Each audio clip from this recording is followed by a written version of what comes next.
Hello, all. So, if you remember at the beginning of 3.5, I said that this topic, 3.5, will be divided into three like basic groups. So, we're going to have like DNA fingerprinting. So that was, whoops. So that was like PCR, and then we used the gel electrophoresis.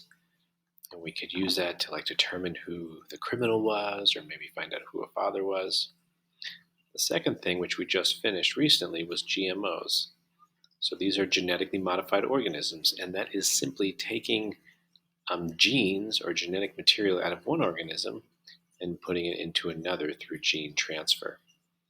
Both of these require enzymes. GMOs, if you remember, we use restriction enzymes and then ligase to glue it in. And there were some examples of genetically modified organisms that we needed to know. And the third one here is clones. So it's the last piece here. So we're going to talk about naturally occurring clones and some of the biotechnology and how we can create clones. Boo ha ha. So let's get to the definition one. So remember, anytime you see the word define, that means that is a definition that you need to memorize. So this one's a little bit long. The only part that I'm really going to ask you to remember is this part right here. So it's a group of genetically identical organisms. That's all that you need. Okay, and there's some examples that occur naturally. So let's look at them. Ones that you might be familiar with are human twins. So monozygotic, mono means one. Zygote is a fertilized egg. So this is saying you have one fertilized egg. So sexual reproduction, sperm meets egg, and you get an organism, let's say it's a human that's one cell big. And for some reason, which is not fully understood, that first division, where most of us became an organism or a human that was made of two cells, it starts over and becomes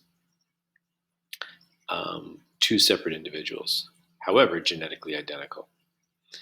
Another example is the starfish, who can lose its arm and then grow a new body. Now, you've definitely heard of organisms losing like an arm or a tail and growing a new tail back, but this is losing its arm and the arm grows a body. And because these cells contain the same genetic material, they are